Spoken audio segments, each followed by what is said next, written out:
Hi P6, so last week when you were completing some of your mental maths work last Thursday, quite a few of you found it really challenging to find something called the mean, which is a type of average, as well as doing the sums, which involved adding of decimals. So what I've done today is I have focused on the Sampson skill of adding decimals, and hopefully you'll be able to practice that through the Sampson work today. And then I've also done a short lesson input on how to find the mean, which is a type of average. Now, we will be covering fractions, decimals, percentages, as well as averages, including the mean, more later on in the year, but they were something that people were finding challenging doing their kind of mixed mental maths, so I thought we would do a quick input on them today and hopefully get those in your head. Please make sure you're listening to these inputs, because last week when I did the one on shape, quite a lot of people still find the shape questions really challenging, so please make sure you're listening carefully and really trying to understand. I totally appreciate sometimes you still might not get it, that's fine, but I am noticing that there are a few people that are completing their work but not watching the videos, because I can see on Teams what you've clicked on and what you've downloaded. So make sure you're watching the videos before you do your work, please.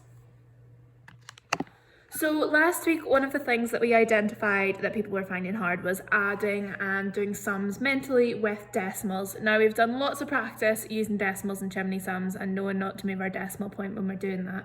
But when we're doing it mentally, people are finding it a bit more challenging. So I thought for Sampson today, we could focus on some strategies to use when we're mentally adding some decimals. So our first sum here, we've got 2.6 add 2.9. So the first thing we need to think about is our place value.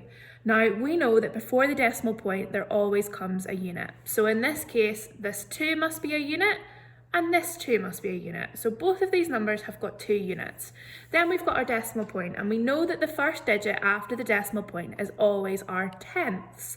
So we've got 2 units here and 6 tenths, and then 2 units here and 9 tenths. So 2.6 and 2.9. So just when we're doing Sampson, we break it down into 2 parts, but instead of doing our Sampson number, which is our 10, and then our tiny 10, which is our unit, we're going to use our units and then our tenths.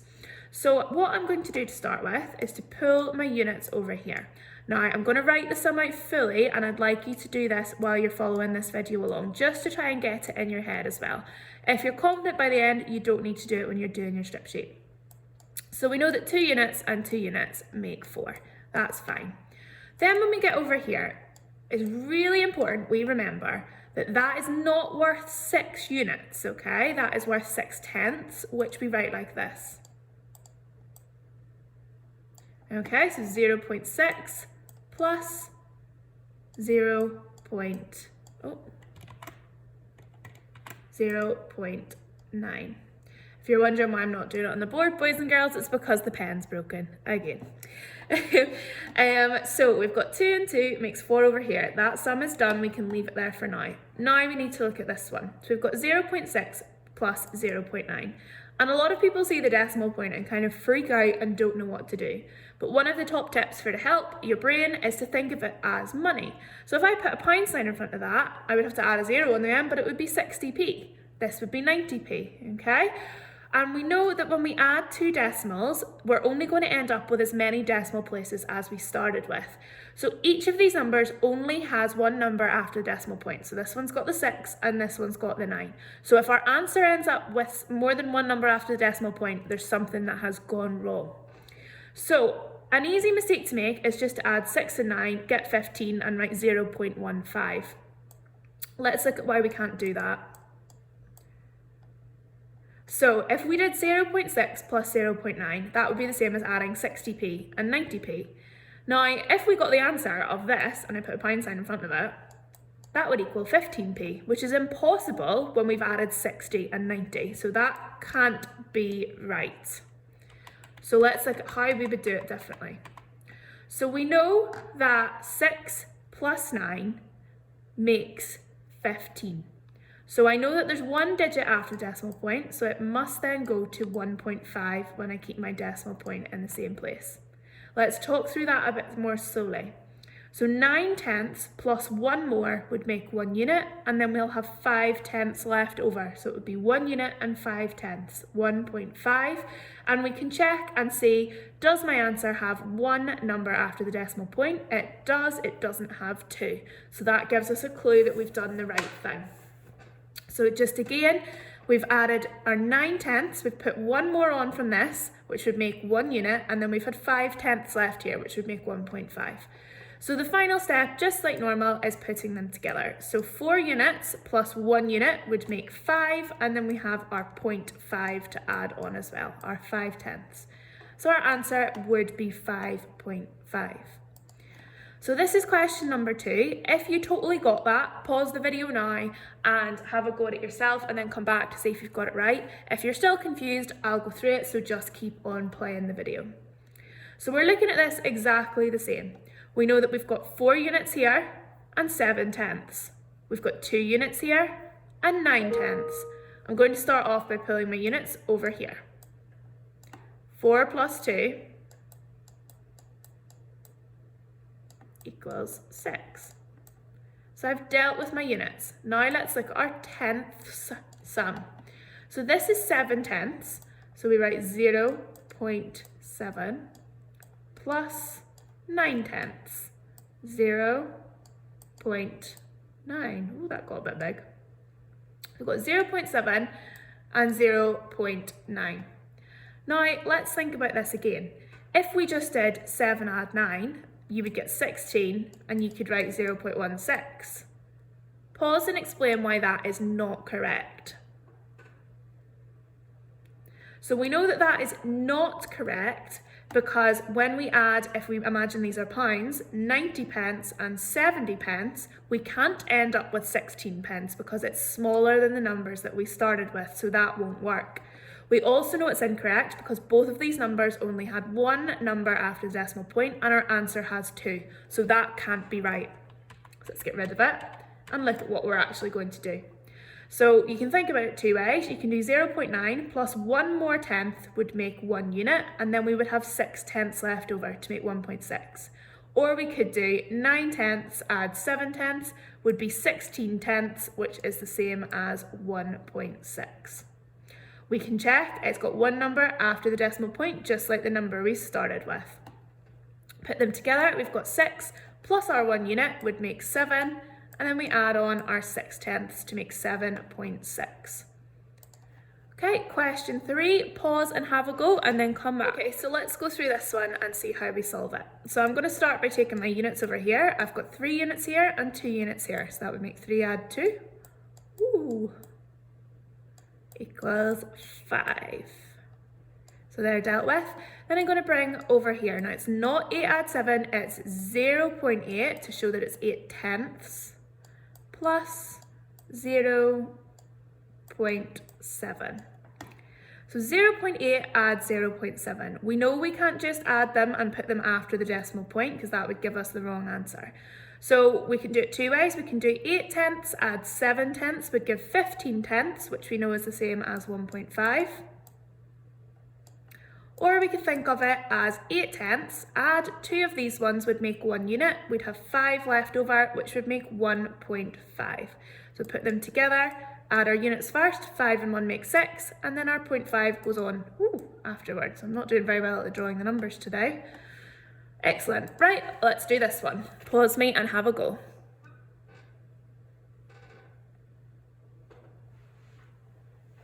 All right, let's go through it. So we're going to take our units first to get them out of the way.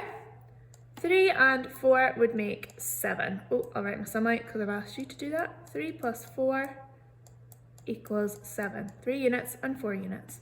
Then let's bring it over here. Now it's not 9 and 5, it's 0.9 to show that it's 9/10 plus 0.5. Now we can think of this are 2 ways. We can think 9 plus 1 more tenth would make 1 unit, and then we'd have 4 more left over to make 1.4. Or we could do 9 plus 5, which would make 14/10, and 14/10 is the same as 1.4. Okay, let's look. 7 plus 1 unit would make 8, plus our 0.4. Brilliant. Now, before we move on to the next one, I'm just going to go over what I mean by using sort of 14 tenths is the same as 1.4. Now, you might think 14 tenths might just look like this. However, let's think about this carefully. We know that this is our unit number, or digit, this is our 10th digit, and this is our 100th digit. So this isn't 14 tenths, it's actually 1/10 and 4/100ths, which is much smaller. But if I wanted 14 tenths, I know that as I get to 10, I move up to the next digit. So 10 of those tenths would become 1 unit, and then the 4 left over would go in the tenths column. So 1 unit is equal to 10 tenths, and then 4 more. So 10 and 4 would make 14. 14 tenths is 1.4. Let's look at this one again. Okay, pause me, have a go. This will be our last one on the video.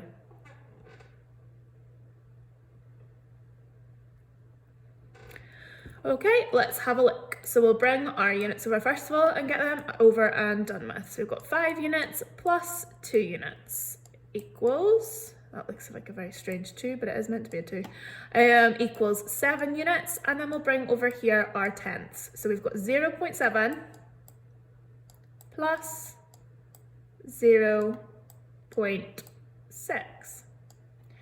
All right.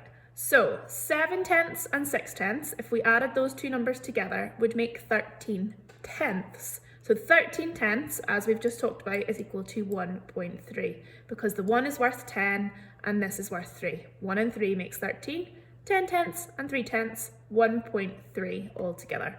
We can also think about it by doing 7 tenths. We would count on 3 of these ones, which would make us up to 1 unit, and then we'd have 3 left over, so 1.3. Put them together. Got 8.3 because I did 1 plus 7 to make my units and then my 0.3 left over. I'm going to stop there for today. You are doing the strip sheet that's based off of this flip chart, so you will be doing questions 1 to 5 again to have another practice at them. Do your strip sheet, see how you get on. We will keep doing a bit more practice on adding decimals next week, so if it's not totally confident after today, don't worry too much. You will get another week of working on that. It is something that you need to think about. It is always helpful to think, right, put a pound sign in front of it in my brain, because for some reason that seems to help our brains make a bit more sense of it. So if you're ever not sure, put a pound sign in front and pretend it's money, and things seem to get a lot easier. But hopefully that helps you feel a bit more confident about what to do when you're adding decimal numbers together. So last week in a few people's mental maths work, it was asking them to find the mean of something, which is a type of average. And most of you didn't know what that meant and found this really challenging. So I'm going to go over it today. Now we will be looking at lots of different ways of finding averages later on in the year as part of our maths, but I'll go over what the mean is first of all, so hopefully if you get another question, you'll know what it is. So what I've got here is I have got 4 people that I'm going to say are in a house. Now I don't know what houses Maxie, Archie, Layla and Bronwyn are actually in. I've just picked 4 random names. But say this is Mill for the class. We're going to look at how many house points they've earned. And the reason I'm using this is because this is how I calculate your house point team winners each week. So Maxie has earned 4 house points this week. Archie has beaten him, he's earned 6.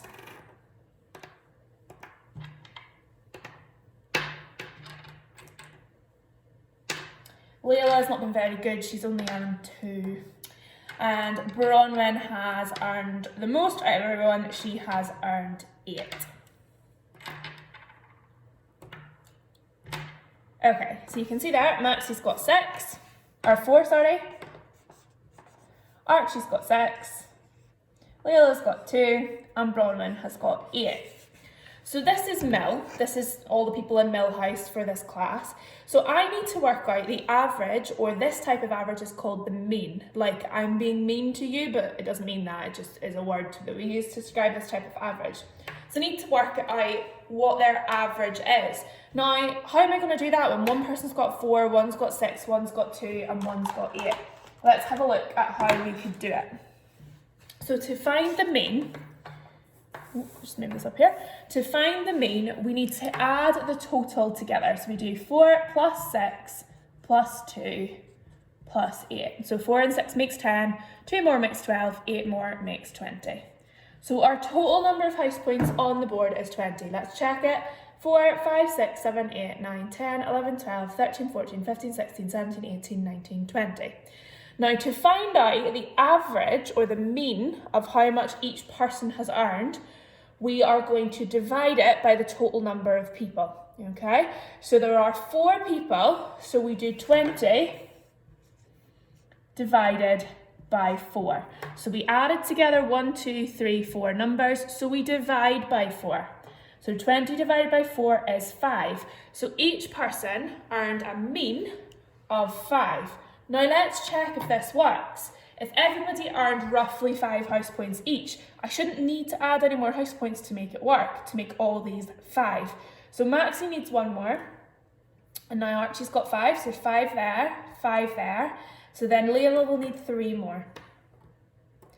So you can see now that everybody has 5, yet the total amount of house points has remained the same. All we've done is we've shared them out equally between each person.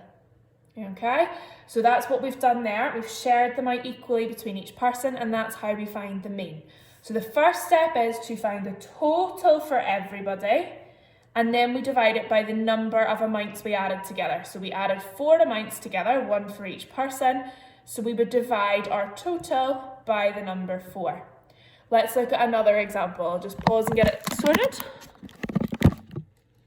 Okay, so this is our second example of when we would need to find the mean. So what I've done is I've come up with some ideas for the P6 summer fete that hopefully we will get to run in the summer, I don't know, but fingers crossed. So we've got 6 stalls for the class. I've got the duck game, guess the teacher from the baby pictures, sponge throw, penalty shootout, making balloon animals, and doing some face paints. So I've split you up into 6 groups of pupils, and you're each kind of assigned to a stall. You go to the fete and you make this amount of money. So the duck game makes 52, guess the teacher makes 17, sponge throw makes 154, because you all love throwing sponges at teachers. Penalty shootout only makes 19, balloon animals 29, and face paint makes 47. So before we started, I agreed that what we would do is we would find how much money we added, and we would find the mean and give an equal amount to each group so they could choose what to spend. So at this point, if I just gave them their own profits, like the sponge throw group would get a lot more, and they didn't pick their stall, I just assigned them, so that wouldn't be fair. So to make it fair, we're going to split all the money up evenly between the 6 groups.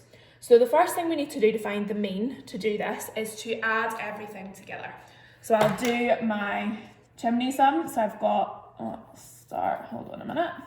I'll do my chimney sum. I'll start with 154, and then I've got 52, 17, 19, 29, and 47. And as always, you could break this up into a smaller sum, like you could do the first 3 numbers and the second 3 numbers and then put them together, but I'm just going to do it like this. So start with my units. You'll note that I've put my hundreds over here, and then tens are all together, units are all together. So I've got 4 and 2, which is 6, plus 7, which is 13, plus 9, 22, plus 9, 31, plus 7, 38. So I'll put my 8 down here and carry my 3 over. 5 and 5 makes 10, 11, 12, 13, 14, 18, and 3 more makes 21. So I put my 1 here, carry my 2, 1 plus 2 makes 3. So the total amount of money that Primary 6 made from the summer fete was £318. Now to find out how much each group should get, we need to divide it up to find the mean. So we added 6 numbers together, 1, 2, 3, 4, 5, 6, 1 for each group. So what do you think we would divide it by? So we would divide it by 6. So let's do that division sum. So 318 divided by 6. How many 6s can we get out of 3? We can't get any, so we put a 0 and carry our 3. How many 6s can we get out of 31? 6, 12, 18, 24, 30. We can get 5 with 1 left over. How many 6s out of 18? 6, 12, 18, 3. So that tells us that each group would get £53 if we shared the money out evenly or found the mean. So hopefully that gives you a bit more of an understanding of what the mean is, so that if you get another question, you can give it a go. Now, we will cover this again this year, so if you didn't totally understand, don't stress, but that just gives you a bit of a head start if you've got questions in your mental maths.